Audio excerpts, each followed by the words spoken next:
Hello and welcome back to Deb's Cosy Kitchen. It's lovely to see everybody again after a little break, my holiday in Foy, in the rain, but very, very lovely. Today I thought I would make some French onion soup. It's something I haven't made for a very, very long time and it's absolutely delicious. Probably haven't made it actually since about the 70s, I think, because it was a very popular dish then. So first of all, I've got my pan on the oven and I'm going to add 50 grams of butter to melt, and to that I'm going to add a couple of tablespoons of olive oil just to mix it in together. I love French onion soup and I don't know why I don't make it more often, but I think I've just suddenly realised why I don't, because of the faff of peeling all the onions and chopping them all up.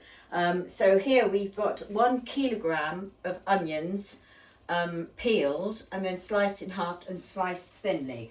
Now those are going to go into the pan to brown away, and they need to sort of simmer down and become golden brown. You don't want them overcooked at all, because otherwise it makes it very burnt. The soup tastes very burnt and bitter.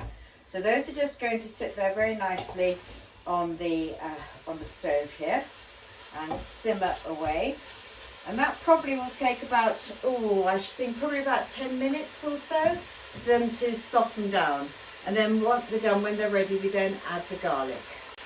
So those are cooking very nicely, and I'm now going to just add the lid to that and let them all the juices come out of the onions.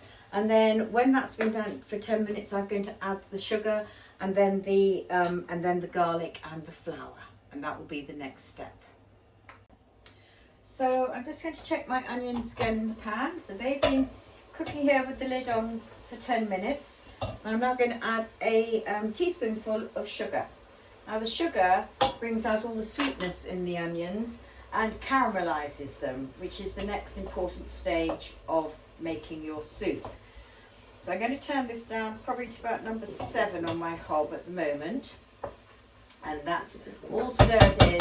And then I'm going to replace the lid again. And what this needs to do in the next 20 minutes is you need to keep stirring it frequently so you don't burn it. It's very important not to burn the onions with the sugar. So keep stirring and it'll all be very delicious. So my onions have now caramelized nicely. For about 20 minutes, or perhaps a little bit longer, but I don't want to do much longer because otherwise the onions will go mushy. They need to be soft.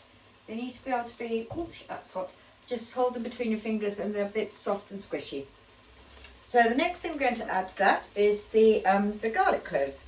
And it's a lot of garlic, it's 4 garlic cloves, very sliced thinly. Give that a quick whirl round. And then the next thing to go in is 2 tablespoons of plain flour. So this is now to start making your soup, your liquid bit of the soup. Mix that all in. Give that a good mix. It smells absolutely delicious. Love the smell of onions and garlics all cooking together. Beautiful, beautiful. I meant to say, slicing your onions, there's quite a lot of onions, it's about 8 onions I think. I use the food processor so you can get them thinned out nice and thin. We're then going to add 250 ml of dry white wine. That goes in, and then we'll give that a stir to get rid of any floury lumps. There we go. Oh, that smells nice. Trouble is, it's a Tuesday, or is it Wednesday? Wednesday today, so I can't drink the rest of the bottle. So hopefully it'll last till the weekend. No drinking during the week, unless it's 70th birthday celebrations, of course, something for a special occasion.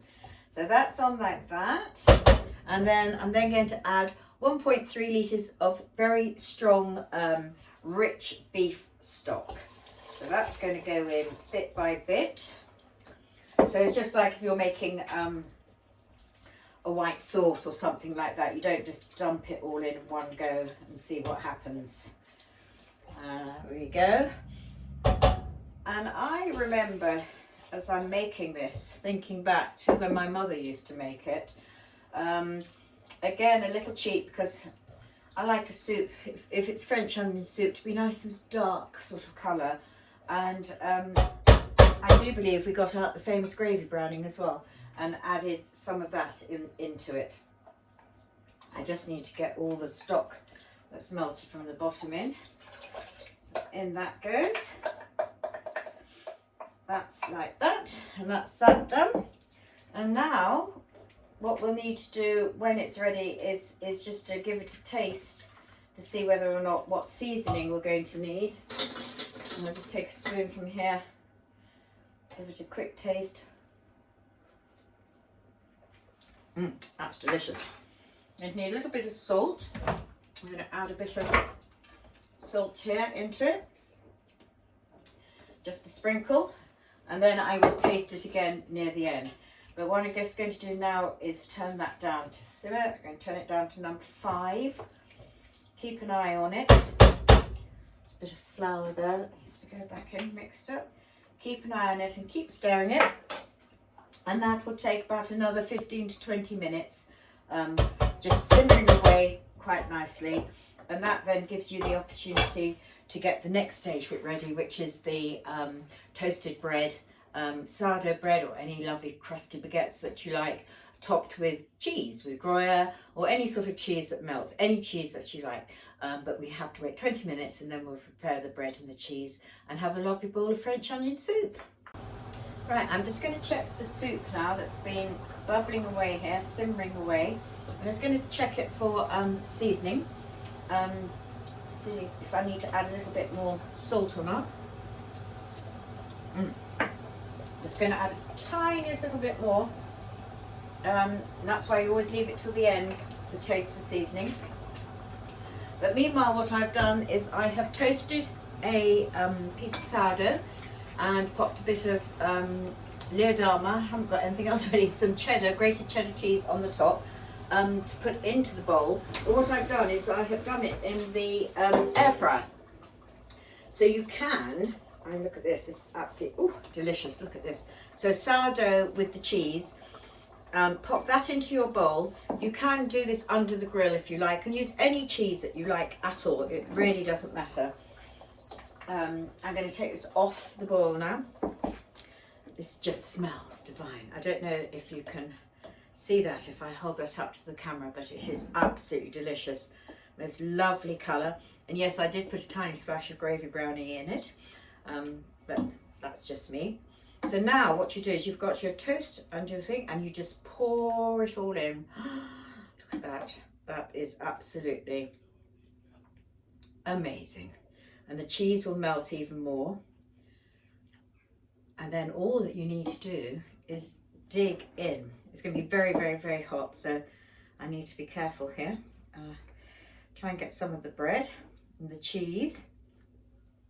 A small bit, because I was like, knowing me, I'm going to burn my mouth and won't be able to talk to you.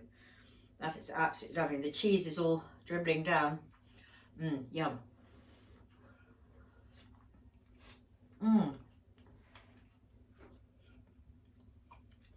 Excuse me, that is absolutely delicious. That is so warming on a cold, wet, typical England November day. Please, please try this. I will put up the ingredients and the method on Debsy's Cosy Kitchen, but trust me, this really is absolutely delicious and is a must. So I'm going to continue to enjoy my lunch. I'm quite hungry actually. Enjoy my lunch, and I hope you have a lovely day and see you very soon with lots of love from Debs.